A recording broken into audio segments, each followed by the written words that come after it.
Kejaksaan Agung membentuk tim khusus untuk menangani kasus dugaan korupsi dan tindak pidana pencucian uang yang menyeret nama ex-Jampitsus Febri Adriansyah. Kepala Pusat Penerangan Hukum Kejaksaan Agung Anang Supriyatna bilang, tim khusus beranggotakan 9 orang, mayoritas jaksa yang memiliki pengalaman di Komisi Pemberantasan Korupsi. Seluruh anggota tim khusus juga dipastikan tidak berasal dari lingkungan Jaksa Agung Muda bidang tindak pidana khusus atau PITSUS untuk memastikan tidak adanya konflik of interest dalam penyidikan.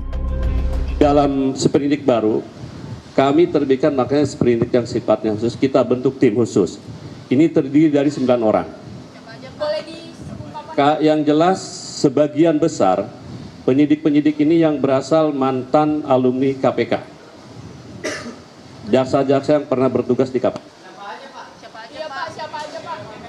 Kurang lebih 9 orang, di antaranya ada Saudara Riono, ada Saudara Katarina Girsang.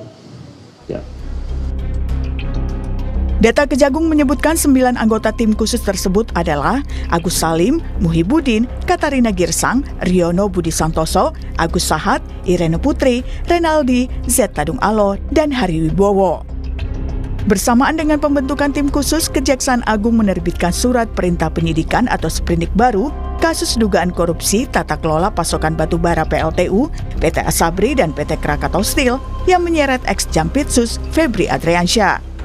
Namun Direktur Eksekutif Amnesty International Indonesia Usman Hamid khawatir Kejaksaan Agung akan mengalami konflik kepentingan saat mengusut kasus ex-Jampitsus. Meski Kejaksaan Agung telah membentuk tim khusus, namun menurut Usman kasus ini sebaiknya diserahkan ke lembaga yang lebih independen, yaitu KPK.